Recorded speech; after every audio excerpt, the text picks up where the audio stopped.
This experience, which Black Americans were having, did not go unnoticed by the rest of America. Something had started that was beginning to spread, a new kind of pride, identity, and consciousness that was about to turn the mass movements of the 1960s into new and different forms of activism. Now, we fought the public accommodations fight 10 years ago with the blacks. Are we going to have to start all over again with women? How about, would you like a sign up there that said blacks only or whites only? It's the same principle, sir. Women are persons. Women are people. Persons, and we want to be able to come and go through it, and we don't want to be intimidated by signs that say men's buffet. I have no intentions of taking the sign down or changing the sign. If you can get a court order to take it down, fine. You have no intention of changing your policy of segregated facilities. Is that correct, sir? If you women are that hard up for a glass of beer, I'll be glad to serve you at the bar. You know, sometimes the events of decades can crystallize in a moment, and it seems as if overnight there's this historic change.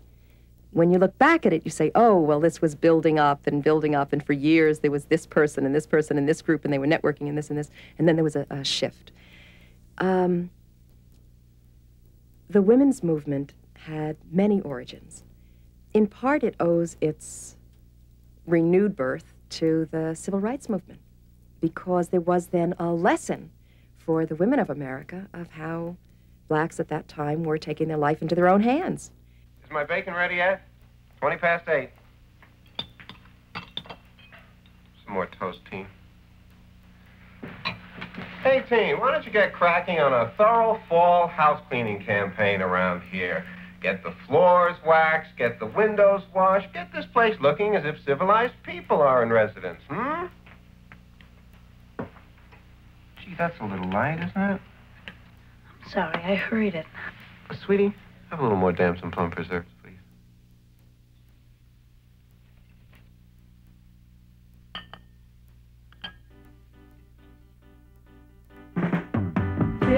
Years ago last year, women got to vote, I hear, but we just sat on dusty shelves because we never helped ourselves.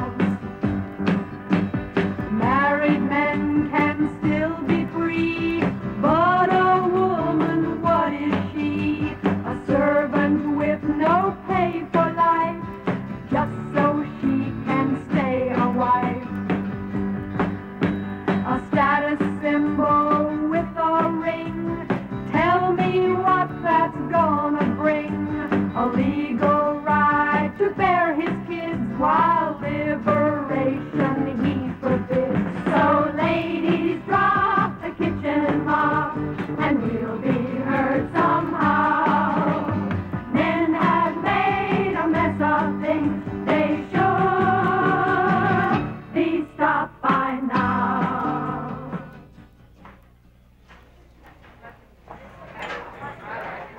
In 1970, America was still very much a man's world. More women than ever were joining the workforce, but at the same time, they were still expected to be the traditional housewives and mothers of a generation earlier. In some states, women could not obtain credit cards or mortgages without a male cosigner, and nationally, they were paid an average of 59 cents for every dollar a man earned. In short, American women were still second-class citizens. It's hard for a kid growing up now to realize that in 1964, 5, 6, whenever, if a woman sat on a park bench reading a book, chances were she would be interrupted, and that the man who came up to her would assume that she would rather talk to him than read the book.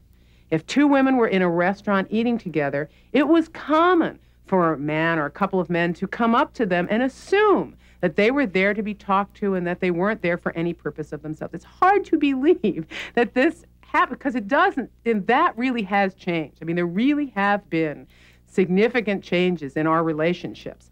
And but that was not true in the 60s. And so what began to happen in 1970, 71 is that women began to, they set up these consciousness-raising groups in which they would, for the first time, not be interrupted. And everything was talked about, you know, everything from high school to your first menstruation to your first sex to go, you know, everything was talked about. But the principle was that you went around in a circle and no one interrupted you.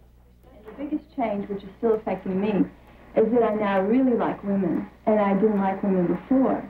Women were not usually educated, they were not usually very vital, they were usually passive, so I thought men were cooler. I don't want to see women adopting a lot of the, I think, bad characteristics that are usually considered masculine, such as aggressiveness up to the point of fighting.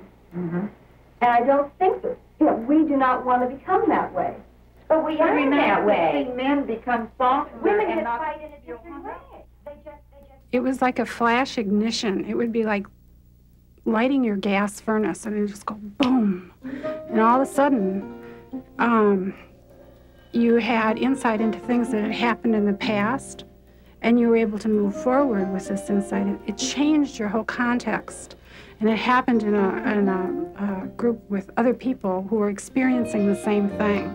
So you felt validated, you didn't feel crazy anymore, and you knew that really what you were saying and feeling was the truth. And that's when women suddenly understood that their own personal history was significant. And that's where the phrase, the personal is political, came from. And that connection of realizing that the personal is political and therefore justifies political action was one of the revolutionary ideas of the beginning of the women's movement. Sisterhood is powerful. Join us now.